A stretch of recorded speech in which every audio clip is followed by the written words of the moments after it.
ہجرت کی رات حضور نبی اکرم صلی اللہ علیہ وآلہ وسلم نے اپنے ساتھی حضرت سیدنا ابوبکر صدیق رضی اللہ تعالیٰ عنہ کو اپنے ساتھ لیا اور مکہ المکرمہ سے آپ باہر تشریف لائے۔ اب یہ چونکہ اللہ رب العزت کا حکم تھا تو حکم کو پورا کرنا حضور نبی اکرم صلی اللہ علیہ وآلہ وسلم نے ضروری سمجھا، اور اس حکم کے اندر بھی آپ نے اپنی مرضی کو اختیار نہیں کیا بلکہ اللہ رب العزت کے حکم کی تکمیل کی۔ اس لیے کہ احادیث کے اندر یہ بات موجود ہے کہ جب اللہ رب العزت نے یہ ارادہ فرمایا کہ اب میرا محبوب ہجرت کر کے مکہ المکرمہ سے مدینہ المنورہ کی طرف سفر کرے تو خالق کائنات نے حضرت جبریل امی کو بھیجا، فرمایا پیارے جبریل جاؤ میرے سونے محبوب علیہ الصلوۃ والسلام کی بارگاہ میں اور جا کر کے میرے محبوب سے یہ بات عرض کرو کیا میرا محبوب حضرت سیدنا علی المرتضیٰ رضی اللہ تعالیٰ عنہ کو اپنے بستر پر لٹا دیں اور اپنے سفر کا ساتھی حضرت ابوبکر صدیق کو بنا لیں۔ یہ اللہ رب العزت کی طرف سے حکم آیا۔ حضرت سیدنا ابوبکر صدیق رضی اللہ تعالیٰ عنہ آپ اپنی مرضی سے نہیں بلکہ رب کی مرضی سے سفر کر رہے ہیں، اور یہ سفر اس انداز کے اندر کیا کہ اس کے اندر رب کی رضا شامل تھی۔ تو اب جب حضرت جبریل امین آقا علیہ الصلوۃ والسلام کی بارگاہ میں یہ پیغام لے کر کے آئے نا، تو آقا علیہ الصلوۃ والسلام نے رب کے حکم کے مطابق اس پیغام کے مطابق عمل کیا۔ فرمایا علی تم آ جاؤ اور میرے بستر پر لیٹ جاؤ۔ حضرت سیدنا علی المرتضیٰ شیر خدا رضی اللہ تعالیٰ عنہ کو اپنے بستر پر لٹایا اور حضرت ابوبکر صدیق کو اپنا ہم سفر بنایا۔ اب جب سفر طے کرتے ہیں تو اب حضور نبی اکرم صلی اللہ علیہ وآلہ وسلم جب غار ثور کی طرف بڑھتے ہیں نا، تو اب پیچھے کفار بھی لگے ہوئے ہیں، وہ حضور نبی اکرم صلی اللہ علیہ وآلہ وسلم کو نشانہ بنانا چاہتے ہیں، کس لیے کہ جب سے اعلان نبوت کیا اس وقت سے لے کر آج تک ان لوگوں کے اندر یہی چیز رہی کہ ہم نے ذات مصطفیٰ صلی اللہ علیہ وآلہ وسلم کا نام و نشان ختم کر دینا ہے، نعوذ باللہ، اور وہ اپنے مشن میں لگے رہتے ہیں۔ اب حضور نبی اکرم صلی اللہ علیہ وآلہ وسلم چونکہ اللہ کی اجازت سے اللہ کے حکم سے نکلے ہیں، تو اب ظاہر بات ہے جب یہ سفر شروع کیا گیا تو اس کے اندر صعوبتیں بھی ہوں گی، پریشانیاں بھی ہوں گی، تکالیف بھی ہوں گی۔ حضرت ابوبکر صدیق رضی اللہ تعالیٰ عنہ بھی یہ چیز جانتے تھے کہ میرے اس سفر کے اندر بہت سی مشکلات ہوں گی، بڑے معاملات ہوں گے۔ تو حضور نبی اکرم صلی اللہ علیہ وآلہ وسلم نے جب حضرت ابوبکر صدیق رضی اللہ تعالیٰ عنہ کو اپنے ساتھ لیا نا، تو آقا علیہ الصلوۃ والسلام نے اس وقت بھی فرمایا تھا پیارے ابوبکر کیا تم اس بات پر راضی ہو کہ تم میرے ساتھ ہو؟ عرض کیا ہاں یا رسول اللہ میں اس بات پر راضی ہوں۔ فرمایا کیا تم اس بات پر بھی راضی ہو کہ جس طرح مجھے تکلیفیں پہنچائی جائیں تمہیں بھی تکلیف پہنچائی جائے؟ جس طرح لوگ مجھے تلاش کریں گے ویسے تمہیں بھی تلاش کریں، اور جس طرح لوگ میری جان کے دشمن بنے ہوئے ہوں اس طرح تمہاری جان کے بھی دشمن بن جائیں۔ اے پیارے ابوبکر صدیق کیا تم اس بات پر راضی ہو کہ لوگ یہ بات کہیں کہ نبی اکرم صلی اللہ علیہ وآلہ وسلم نے جب تبلیغ کا سلسلہ شروع کیا تو تبلیغ کو عام کرنے کے لیے حضرت ابوبکر صدیق نے آمادہ کیا؟ کیا تم اس بات پر راضی ہو کہ یہ باتیں لے کر کے لوگ تمہارے دشمن بن جائیں جیسے میری جان کے دشمن ہے؟ جس طرح وہ مجھے تکلیف پہنچاتے ہیں ایسے تمہیں بھی تکلیف پہنچائیں؟ تو حضرت ابوبکر صدیق رضی اللہ تعالیٰ نے عرض کیا یا رسول اللہ صلی اللہ علیہ وسلم آقا یہ آپ مجھ سے پوچھ رہے ہیں کہ میں اس بات میں راضی ہوں یا کہ نہیں؟ یا رسول اللہ صلی اللہ علیہ وسلم آقا ابو بکر کا دل تو یہ چاہتا ہے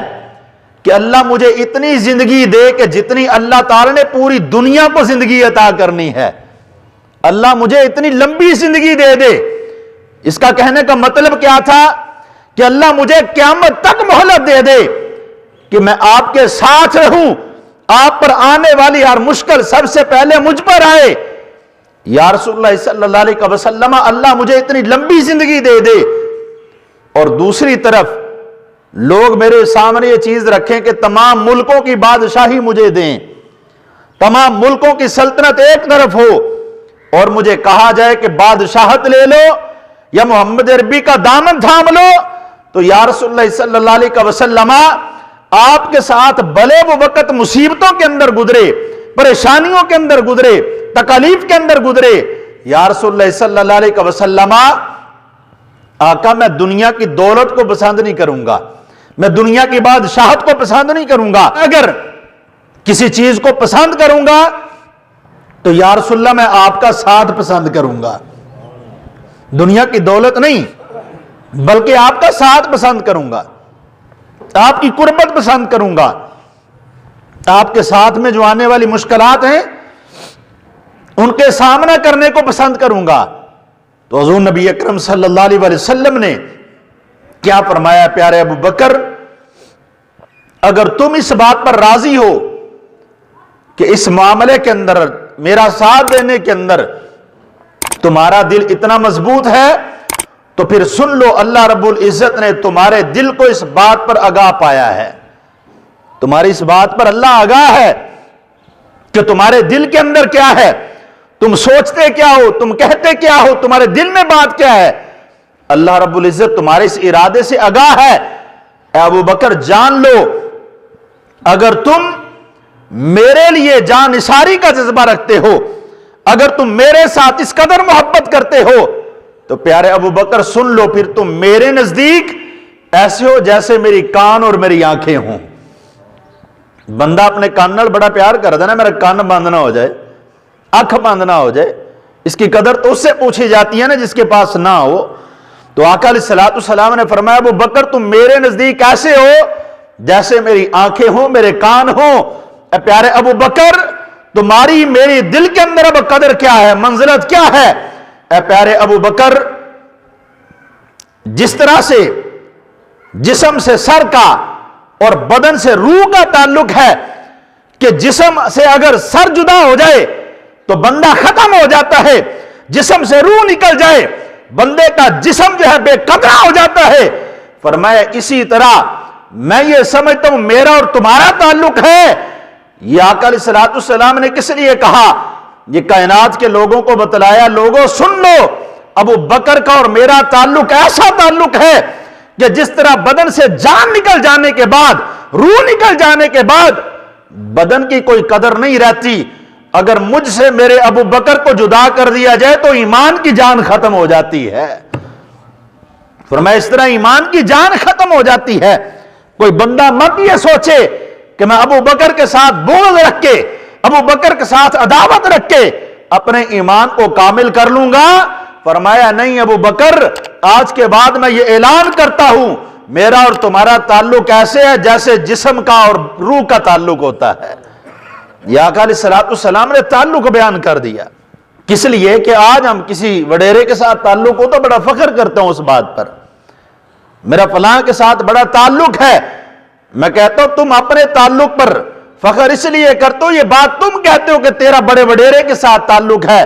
لیکن ابو بکر کی شان کیا ہے کہ وہ خود نہیں کہہ رہے کہ میرا تعلق محمد عربی کے ساتھ ہے۔ ابو بکر صدیق کا مقام یہ، میرے آقا خود فرماتے ہیں میرا اور ابو بکر کا تعلق کیسا ہے۔ حضرت ابو بکر کی شان خود حضور بیان کر رہے ہیں اپنی زبان اقدس سے،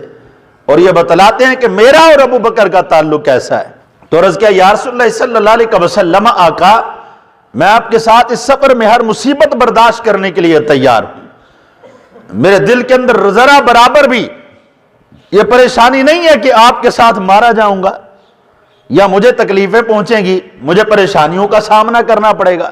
یا رسول اللہ یہ بات بالکل بھی دل کے اندر نہیں ہے۔ تو اللہ رب العزت نے کیا فرمایا؟ ثانی اثنین اذ ھما فی الغار، اے سونا محبوب آپ اور آپ کا یار جب غار کے اندر موجود تھے تو اس غار کے اندر جانے کو اللہ قرآن کا حصہ بنا رہا ہے۔ یہ کس لیے بنا رہا ہے کہ غار کے اندر جانا آسان نہیں تھا، وہاں تک پہنچنا آسان نہیں تھا، اس سفر کے اندر بھی تکلیفیں تھیں، پھر غار کے اندر بھی تکلیفیں موجود تھیں،